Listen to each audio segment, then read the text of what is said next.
So what I'm going to go through tonight is the overall sort of path to making life multiplanetary. We're doing a lot of good things at SpaceX. I mean, Starlink is incredible, providing connectivity throughout the world, and also, paying for a lot of what we're doing here. And Falcon 9 is the primary launch vehicle for Earth, just doing more non-SpaceX launches than anything else. And but Starship is Starship is the first design of a rocket that is actually capable of making life multiplanetary, where success is one of the possible outcomes. No rocket before this has had the potential to extend life to another planet.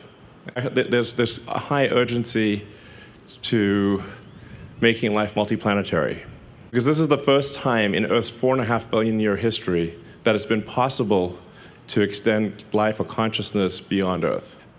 And we've got to do that while civilization is still strong. So that's the overarching goal of the company, is extend life sustainably to another planet. Mars is the only option, really. And to do so, ideally before World War III or some kind of bad thing.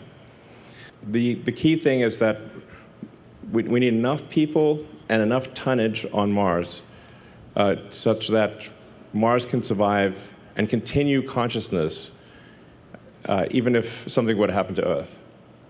Now, I still think, obviously, I'm not talking about abandoning Earth or anything like that, and we want Earth to be as good as possible for as long as possible, but there are certain things that may be outside of our control. Just get Mars to be a self-sustaining civilization as quickly as possible. And I think this can be done in around 20 years.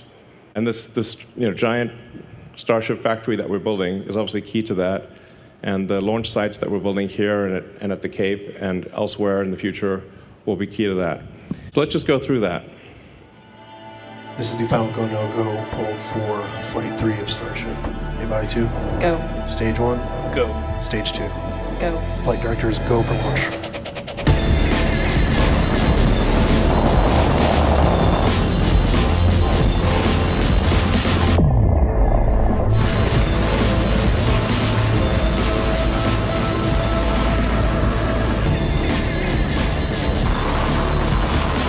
We have liftoff.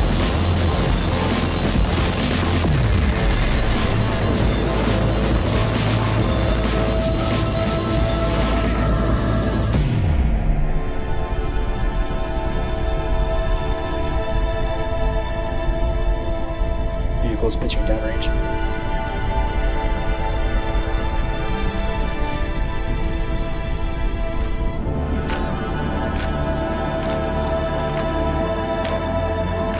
Next cue.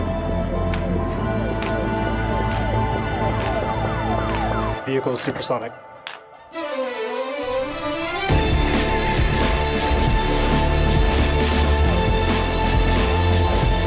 Stage separation.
And congratulations, guys, you did that. That's insane. I mean, it looks like CGI. I mean, it's hard to believe that that is unfiltered video. That's just the actual what the camera saw. No filters, no nothing. That's actually what the camera saw, which is insane. No one thought would actually happen. So it's wild that this strange spot, we're basically on a sand spit by the Rio Grande, near the beach. And that is actually the gateway to Mars. Has to be like, if this was a movie, you'd be like, no way. Come on. Too implausible, but it's real. And it's due to you guys. Congratulations.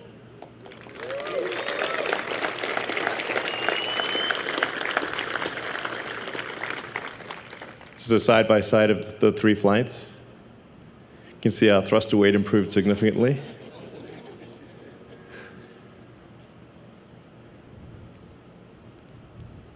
So we've made tremendous progress from Flight 1 to Flight 2 to Flight 3.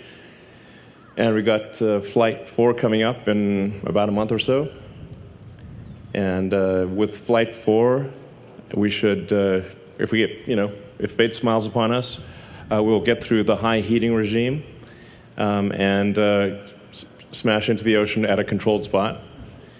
Hopefully be able to also do this with the booster, land on essentially a virtual tower.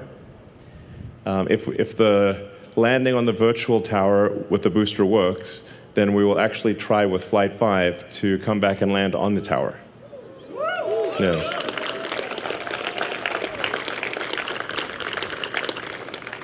That's very much a success-oriented schedule, but it is in the realm of possibility. But I would say, like, the odds of us actually being able to catch the booster with the Mechazilla arms this year, I think, I don't want to tempt fate, knock on wood, but I think the odds of actually catching the booster with the tower, probably like 80, 90% this year. Which is insane. Like, actually, when we first talked about it, it sounded so batshit crazy. We're going to have a giant, it's like literally bigger than Mechazilla from this movie. That you'd catch like the biggest flying object ever made with mechanical arms out of the air. But we're going to do it. So, yeah. It may not work, necessarily the first time, but it will work. Starship is really the key to making life multiplanetary and preserving the light of consciousness. That's what it's all about. And it may end up being the most important thing that we ever do. Obviously, we want to preserve the tiny light of consciousness on Earth, but extend it to Mars and then ultimately to the rest of the solar system, and then start going to other star systems. And I mean, I won't be alive to see that, but unless I'm like frozen or something, I don't know. But I think at some point we will discover many civilizations that maybe lasted 1 million years, or 2 million years, or 10 million years. But a civilization that lasted 1 million years, which would be, vastly longer than our civilization has lasted. We often get caught up in like the day-to-day things, but we want to have at least 1 million-year civilization, if not 100 million-year civilization, or 1 billion-year civilization. So absolutely crucial to that goal is becoming a multi-planet species. So we're actually going to do this. We're going to take humanity to Mars. And I'm confident you can do it. So